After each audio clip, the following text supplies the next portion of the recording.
अस्सलाम वालेकुम बच्चों, क्या हाल है? ठीक हैं। आज हम unit number 17 simple harmonic motion का थर्ड लेक्चर डिस्कस करेंगे। थर्ड लेक्चर के जो असल लोड टॉपिक हैं वो बेसिकली हैं स्प्रिंग कांस्टेंट। हम स्प्रिंग कांस्टेंट के रिलेटेड चीज़ें पढ़ेंगे और एस लो बेस्ड शार्ट क्वेश्चन करेंगे और साथ एस लो बेस्ड ऑब्जेक्टिव क्वेश्चंस करेंगे। ठीक है कि कौन कौन से इंपॉर्टेंट MCQs ऑब्जेक्टिव्स हैं। अच्छा, पहला जो शार्ट क्वेश्चन है SLO बेस्ड वो है what is restoring force. What is restoring force, explain with an example.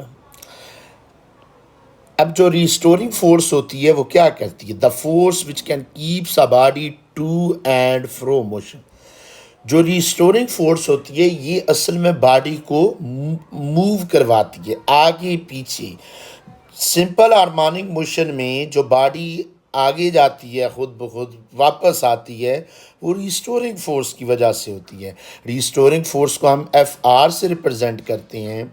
अब इसकी एग्जांपल ये है, हर सिस्टम की अपनी रिस्टोरिंग फोर्स होती है। जैसे मैस स्प्रिंग सिस्टम की अगर हम बात करेंगे तो मैस स्प्रिंग सिस्टम में रिस्टोरिंग फोर्स -kx होगी। ये हम सीक्वेंस में पूछी जा सकती है। सिंपल पेंडुलम में आगे हम डिस्कस करेंगे, जो रिस्टोरिंग फोर्स होगी वो -mg sin थीटा होगी। और जो बॉल एंड बाउल सिस्टम में रिस्टोरिंग फोर्स होगी वो -mg वेट के इक्वल होगी। अब आपके जहन में एक सवाल आ रहा होगा, सर ये नेगेटिव साथ क्यों चल रहा है? बच्चों, नेगेटिव डायरेक्शन फोर्स की बताता है। नेगेटिव क्या बताता है? फोर्स की डायरेक्शन, कि जो फोर्स रिस्टोरिंग फोर्स की डायरेक्शन होगी it is always towards the mean position. ठीक हो गया बच्चों? अच्छा, नेक्स्ट जो SLO बेस्ड क्वेश्चन है वो है Hooke's law. Explain the Hooke's law. Hooke's law क्या कहते हैं? According to Hooke's law the restoring force, Hooke's law basically restoring force की बात करता है। According to Hooke's law the restoring force is directly proportional to displacement. कि जो restoring force होगी, अगर मैं मैथमेटिकल लिखना चाहूँ, वो किसके डायरेक्टली प्रोपोर्शनल होगी? सर डिस्प्लेसमेंट की। जितना ज़्यादा डिस्प्लेसमेंट होगा उतनी ज़्यादा रिस्टोरिंग फोर्स उस सिस्टम में स्टोर होगी। लेकिन एंड इट्स डायरेक्शन, ये इंपॉर्टेंट है, रिस्टोरिंग फोर्स की डायरेक्शन क्या होगी? And its direction is always towards the mean position. Restoring force की जो डायरेक्शन होगी वो हमेशा किधर होगी? Sir towards the mean position. इसीलिए सर आप नेगेटिव, अब जैसे ही मैंने नेगेटिव लगाया ऊपर मैंने एरो बना दिया। अच्छा, पहले मैग्नीट्यूड थी। रिस्टोरिंग फोर्स का जो मैग्नीट्यूड है वो डिस्प्लेसमेंट के मैग्नीट्यूड के डायरेक्टली है। लेकिन जैसे ही मैंने नेगेटिव साइन लिखा तो इसका मतलब है डायरेक्शन है, तो मुझे मैग्नीट्यूड के साथ ऊपर वेक्टर बनाना पड़ गया, क्योंकि वेक्टर में मैग्नीट्यूड भी होता है और डायरेक्शन भी होती है। अब आपके जहन में सवाल आएगा कि सर ये प्रोपोर्शनैलिटी का साइन अगर हम हटाएं तो रिस्टोरिंग फोर्स किसके इक्वल आएगी?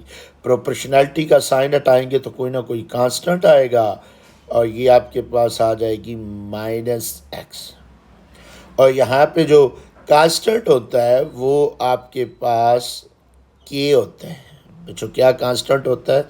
Sir k, spring constant. ठीक है, तो ये आपके पास हुक्स लॉ का मैस स्प्रिंग सिस्टम में ये रिस्टोरिंग फोर्स का फार्मूला है। यहाँ पे एक पॉइंट आपने नोट करना है, मैं इधर अलहदा लिख देता हूँ नोट, इम्पॉर्टेंट बात है। जो हुक्स लॉ है it is applicable with N elastic limit, with N elastic limit. अब इसका मतलब क्या है बच्चों? इसका मतलब ये है कि आपने इतनी फोर्स लगानी है कि जैसे ही हम फोर्स को रिमूव करें तो स्प्रिंग अपनी पहली पोजीशन में मूवमेंट कर सके। ठीक है, Hooke's law is applicable with N elastic limit. Okay बच्चों। अच्छा, अगर हम नेक्स्ट ग्राफ की बात करें,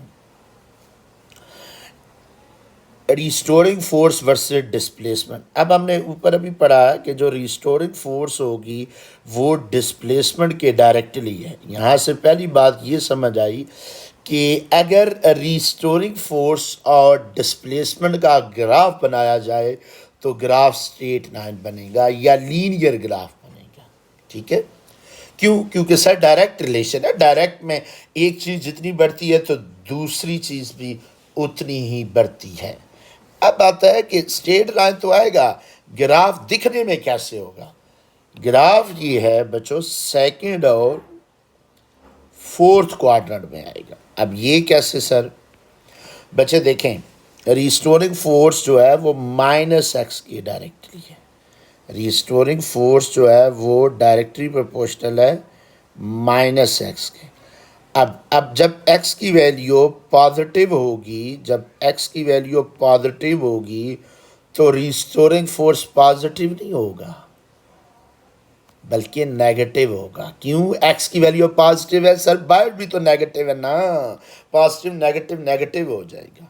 और जब x की वैल्यू नेगेटिव होगी तो रिस्टोरिंग फोर्स क्या होगा? फिर पॉजिटिव होगा, क्योंकि x की वैल्यू नेगेटिव होगी, बाय नेगेटिव है, नेगेटिव नेगेटिव पॉजिटिव हो जाए। इसका मतलब है आपने ये देखना है, जब x की वैल्यू पॉजिटिव होगी तो रिस्टोरिंग फोर्स नेगेटिव होगी।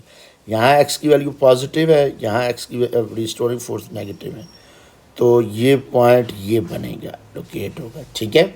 अच्छा, अगर हम देखें x की वैल्यू नेगेटिव तो x की वैल्यू यहाँ नेगेटिव है और यहाँ आपके पास रिस्टोरिंग फोर्स फिर पॉजिटिव होगी, रिस्टोरिंग फोर्स। तो ये पॉइंट अगर हम इन दोनों पॉइंट को मिलाते हैं तो ये आपके पास स्ट्रेट लाइन बनेगी। बात समझ आ गई है? तो थर्ड, सेकंड और फोर्थ आएगा। अगर ये नेगेटिव ना होता बच्चों, अगर ये नेगेटिव ना होता तो ये फर्स्ट एंड थर्ड में बनता। फिर फर्स्ट में x भी पॉजिटिव, फोर्स भी पॉजिटिव, डायरेक्ट है, नेगेटिव ना होता तो एक पॉजिटिव दूसरा भी पॉजिटिव, और थर्ड में x भी नेगेटिव फोर्स भी नेगेटिव, लेकिन नेगेटिव होने की वजह से ये सेकंड और फोर्थ में बनेगा। अच्छा, अब इस ग्राफ की स्लोप क्या बताएगी? स्लोप को हम ग्रेडियंट भी कहते हैं। स्लोप का दूसरा नाम क्या है? ग्रेडियंट। ठीक है, ठीक है बच्चों, ग्रेडियंट। अब इस graph the slope of force versus displacement, एक वाई एक्सिस पे फोर्स है, एक्स एक्सिस पे डिस्प्लेसमेंट है, तो वो हमें स्प्रिंग कांस्टेंट बताएगी। ये इंपॉर्टेंट एमसीक्यूज है। अब स्प्रिंग कांस्टेंट कैसे बताएगी? देखें बच्चों, स्लोप क्या होती है? सर स्लोप होती है y बाई एक्स। वाई पे कौन सी इन्फॉर्मेशन है? फोर्स।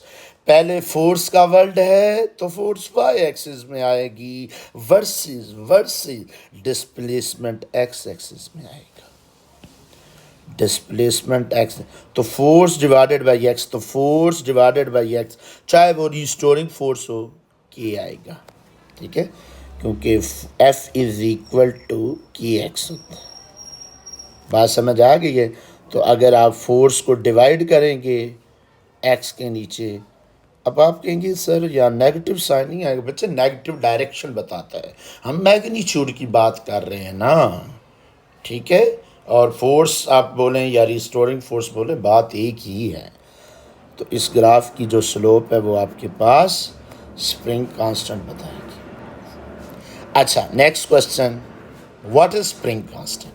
ठीक है, टॉपिक के साथ खूबसूरती के साथ हमने थर्ड क्वेश्चन भी लिख लिया। स्प्रिंग कांस्टेंट क्या होता है? स्प्रिंग कांस्टेंट को समझना बड़ा ज़रूरी है।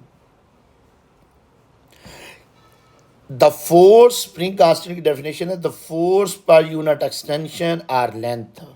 अगर आप नोट करें तो ये एक्स क्या होता है? जब आप फोर्स लगाते हैं ना, जैसे फॉर एग्जांपल ये आपके पास मैं एक स्प्रिंग है ये, और मैं इस स्प्रिंग पे फोर्स लगाऊं, आप कहेंगे सर आप जब फोर्स लगाएंगे तो इसमें एक्सटेंशन आएगी। आएगी नहीं या नहीं आएगी? जी सर आएगी।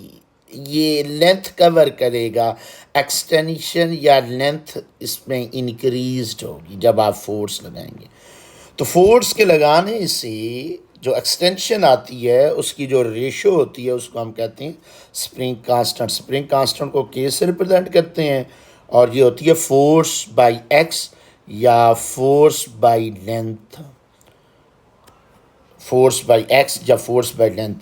अब फोर्स की यूनिट क्या है? न्यूटन। लेंथ की यूनिट क्या है? मीटर। ऐसा यूनिट ये है। अब डायमेंशन क्या होगी? डायमेंशन अभी हम फाइंड कर सकते हैं के की डायमेंशन, फोर्स की डायमेंशन बाय एक्स की डायमेंशन। एक्स जो स्प्रिंग ने डिस्प्लेसमेंट कवर किया, लेंथ कवर की। फोर्स की डायमेंशन होती है मास लेंथ पर टाइम्स। जी सर हमने फर्स्ट ईयर में ये पढ़ी है।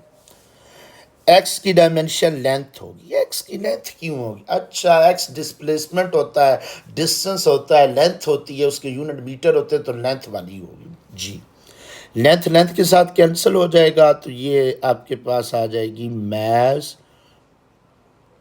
पर टाइम स्क्वायर। ठीक है, यहाँ पे एक एमसीक्यूज है। अब वो एमसीक्यूज क्या है सर बताए? वो एमसीक्यूज क्या पूछा जा सकता है? याद रखिएगा, सरफेस टेंशन जो ये जो लिक्विड के मालिक्यूल्स की surface tension and spring constant both have same dimension. दोनों की स्प्रिंग सेम डायमेंशन है। वो क्यों? क्योंकि सरफेस टेंशन का formula force divided by length होती है। दोनों की डायमेंशन सेम है। ठीक है, ये एमसीक्यूज आपने याद रखना है। अच्छा, सीजीएस में क्या यूनिट होते हैं बच्चों? सीजीएस में जो फोर्स के यूनिट होते हैं, सीजीएस में जो फोर्स के यूनिट होते हैं वो न्यूटन ही होते बल्कि डाइन होते हैं। सीजीएस में एसआई यूनिट में न्यूटन होते हैं, सीजीएस में सी का मतलब सेंटीमीटर, जी का मतलब यानी लेंथ अगर आप सेंटीमीटर में लें, मैस ग्राम में लें, टाइम सेकंड में लें, तो ये सीजीएस सिस्टम बनता है। तो सीजीएस में फोर्स के यूनिट डाइन, लेंथ के यूनिट सेंटीमीटर, तो ये आ जाएगा डाइन पर सेंटीमीटर। ठीक है, ये सीजीएस में बस लेंथ सेंटीमीटर में आ जाएगी और फोर्स के यूनिट डाइन होंगे। अच्छा, नेक्स्ट ग्राफ के अगर आप नोट करें, अगर आप सेम फोर्स अप्लाई कर रहे हैं, k is equal to force per unit length है। अगर फोर्स आप वेरी नहीं कर रहे, मतलब फोर्स एक स्प्रिंग है उसके साथ आपने उतनी वेट बांधा, दूसरे के साथ भी एक की ज़्यादा लेंथ हो दूसरे की कम कवर हो, तो जो के की एक्सटेंशन के साथ अगर हम कांस्टेंट फोर्स अप्लाई करें, के की एक्सटेंशन के साथ क्या रिलेशन है? इनवर्स रिलेशन है। लेंथ के साथ क्या रिलेशन है? इनवर्स रिलेशन है।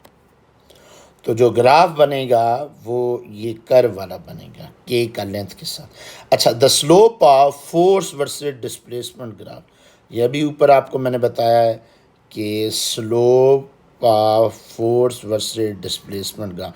वाई एक्सिस पे फोर्स है, एक्स एक्सिस पे डिस्प्लेसमेंट है, तो एफ बाई एक्स किसके इक्वल है? स्प्रिंग कांस्टेंट हो। तो slope of force versus displacement graph spring constant. अच्छा, जो के की वैल्यू है ये हमें बताती क्या है? द वैल्यू ऑफ के, the value of spring constant depend upon, ये हमें स्टिफनेस ऑफ स्प्रिंग के बारे में बताती है। डिपेंड ये करती है नेचर ऑफ मटेरियल पे, डिपेंड ये नेचर ऑफ मटेरियल पे करती है, लेकिन ये हमें स्टिफनेस जैसे अगर स्प्रिंग हार्ड है तो उसका मतलब के की वैल्यू लार्ज होगी, और अगर स्प्रिंग सॉफ्ट है तो के की वैल्यू स्मॉल।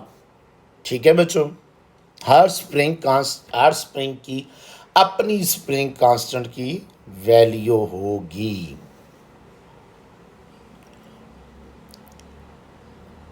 अब नेक्स्ट जो चीज़ है वो है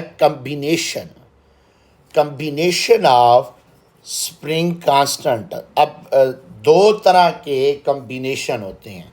एक कम्बिनेशन है सीरीज कम्बिनेशन और दूसरा कम्बिनेशन है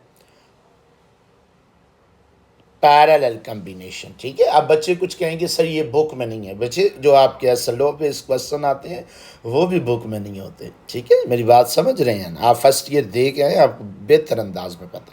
तो कंसेप्चुअल जो भी उसके कॉरस्पॉन्डिंग कंसेप्ट होंगे हम पढ़ेंगे। ठीक है, अच्छा, स्प्रिंग की दो तरह की कम्बिनेशन है। ये बच्चों ऐसे ही कम्बिनेशन है जैसे आपने फर्स्ट ईयर में, अगर आपको सॉरी 10th में रजिस्टर की कम्बिनेशन पढ़ी या आपने उसकी कैपेसिटर की कम्बिनेशन पढ़ी, इसी तरह हमारे पास जो कम्बिनेशन होती है वो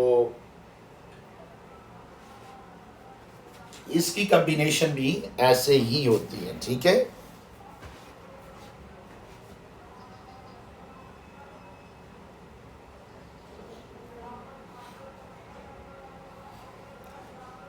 अच्छा अच्छा, सीरीज कम्बिनेशन का मतलब क्या होता है? When springs are connected end by end. इसमें जो मेन पॉइंट है वो ये है कि हम स्प्रिंग को end by end connect. End by end का मतलब क्या है? एंड बाय एंड का मतलब ये है कि एक स्प्रिंग का जहाँ एंड ख़त्म हो, दूसरे स्प्रिंग का वही एंड स्टार्ट हो जाए। ठीक है, जैसे ये मैं एरो से बता रहा हूँ, एक स्प्रिंग का एंड यहाँ हुआ, दूसरे का एंड उधर ही जोड़ दिया है, इसको एंड बाय एंड कहते हैं। ठीक है, ये आपके पास horizontally end by end connected है, ये हॉरिजेंटली हैं, और ये आपके पास वर्टिकल है। ठीक है, ये आपके पास वर्टिकली है, लेकिन दोनों कनेक्टेड एंड बाय एंड है। एंड समझ आ गया? और जो आपके पास पैरेलल कम्बिनेशन होती है उसमें साइड बाय साइड या फेस बाय फेस, आमने सामने, जैसे आपकी आंखों के सामने एक ये है, एक बच्चों आपके पास ये है और फिर एक ये है। ठीक है, ये पैरेलल कम्बिनेशन। या यूं हो या यूं भी हो सकता है कि एक कनेक्टेड है, बीच में मैस है, फिर कनेक्टेड, ये भी पैरेलल कम्बिनेशन है। अब ये स्टूडेंट अक्सर कहते हैं कि सर ये तो सीरीज में नहीं है। बच्चे क्या दोनों स्प्रिंग एक दूसरे के साथ जुड़े हो? नहीं सर, बीच में कोई मैस है। तो बच्चे बीच में मैस है तो इसका मतलब है वो सीरीज में नहीं है ना। पॉइंट समझ आ गया? अगर आप फॉर एग्जांपल आप इस साइड को इधर लेके आए तो ये वाला स्प्रिंग इधर नहीं आ जाएगा इसी मैस के साथ। ये अगर स्प्रिंग यहाँ से इधर कर दें तो ये इस मैस के साथ इधर आ जाएगा। ठीक है, ये भी पैरेलल है कम्बिनेशन, ये भी। सीरीज का मतलब ये है एंड बाय एंड जुड़े हो तो सीधे बाकी जैसे जुड़े हुए वो पैरेलल कम्बिनेशन होगी। अच्छा, जैसे दो हमने स्प्रिंग ले लिए, एक स्प्रिंग का स्प्रिंग कांस्टेंट K1 है, दूसरे का K2 है, इसी तरह इन दोनों को दोनों को सीरीज में फिर आपने पैरेलल अटैच कर दिया किसी मैस के साथ। अब फार्मूला क्या होगा? सीरीज में जो इनका फार्मूला होता है K इक्विवेलेंट का, टोटल K की जो वैल्यू है उसका 1/K1 प्लस 1/K2, दो है तो दो ही। और पैरेलल में जो इनका फार्मूला होगा वो होगा K1 प्लस K2। सिंपल क्या कर दें, ऐड कर देना।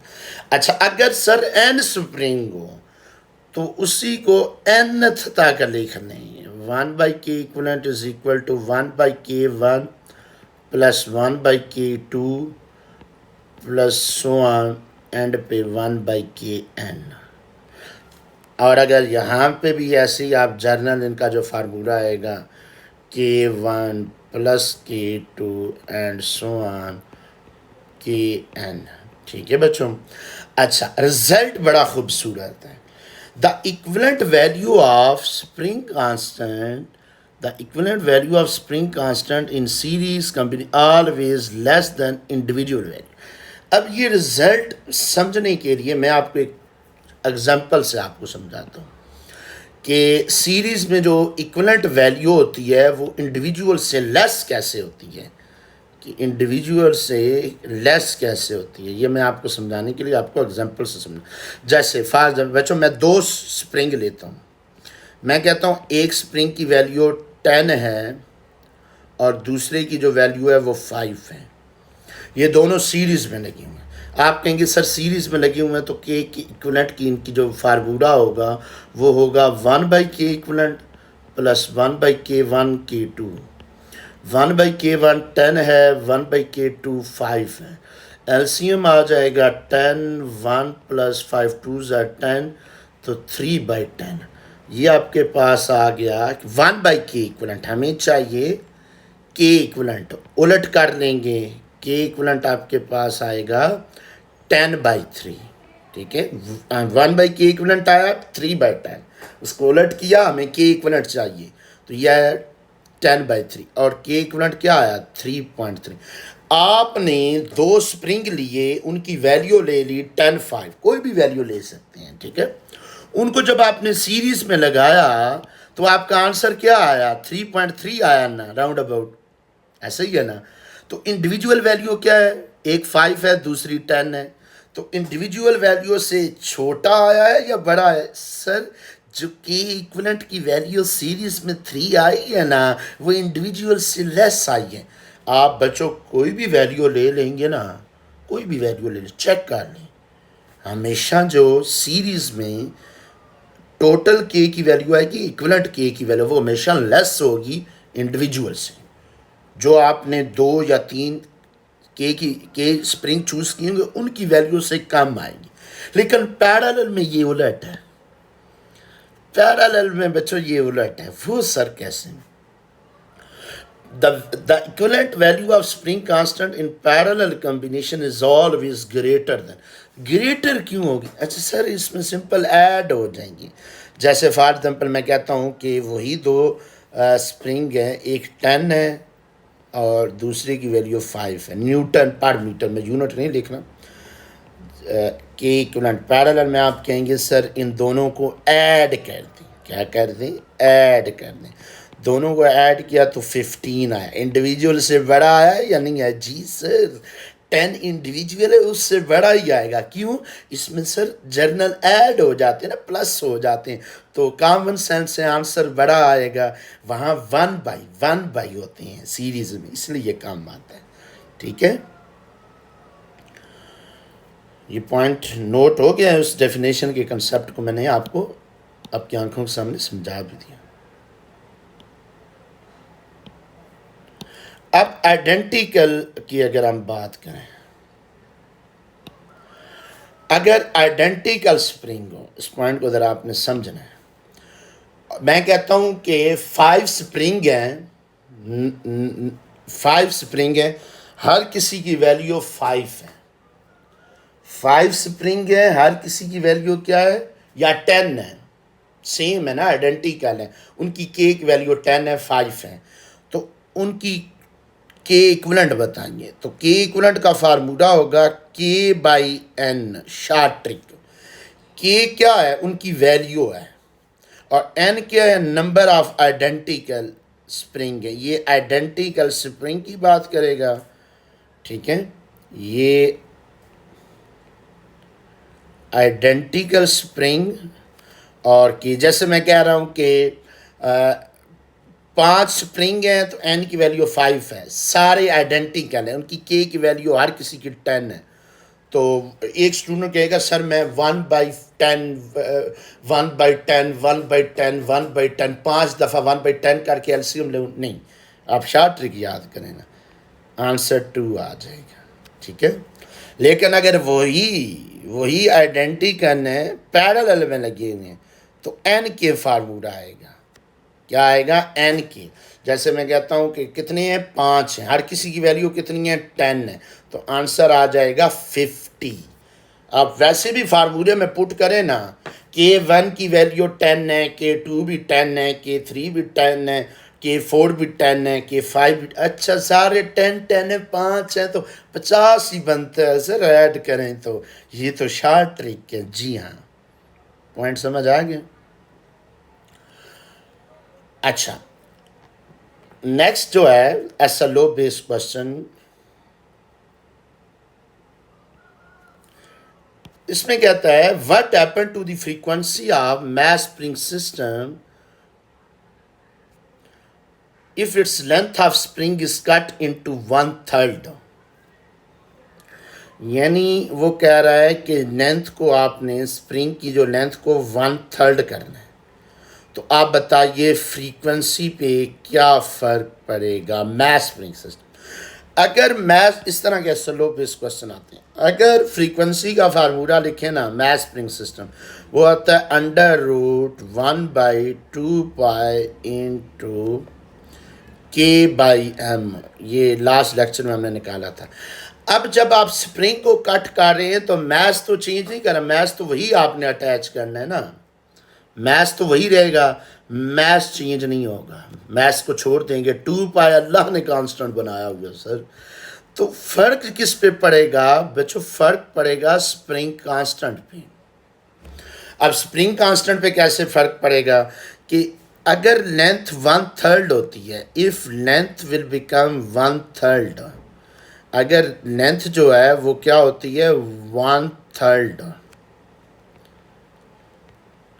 अब जब लेंथ 1/3 होगी 1/3, तो जो के की वैल्यू है उस पर क्या फ़र्क, अब जो के है वो लेंथ के इन्वर्सली है। अभी आपको समझाया था ना इससे पहले, लेंथ क्या हो रही है सर 1/3, लेंथ की जगह 1/3 पुट कर दें, 3 ऊपर तशरीफ़ ले जाएगा। अच्छा, के की वैल्यू इंक्रीज बाई 3 टाइम, तो जब लेंथ 1/3 होगी तो के विल बिकम 3 टाइम्स इंक्रीज हो जाएगा। के इंक्रीज कितना हो जाएगा? Increase by 3 times. ठीक है, इस पॉइंट को आप समझ आ गई। लेंथ गिवन है तो आपने पहले के की वैल्यू, अच्छा सर अगर के 3 टाइम्स इंक्रीज हो रहा है तो फ्रीक्वेंसी जो है वो square root of 3 time increase होगी। कितनी इंक्रीज होगी? तो इसका आंसर है frequency of mass spring system, frequency of mass spring system increased by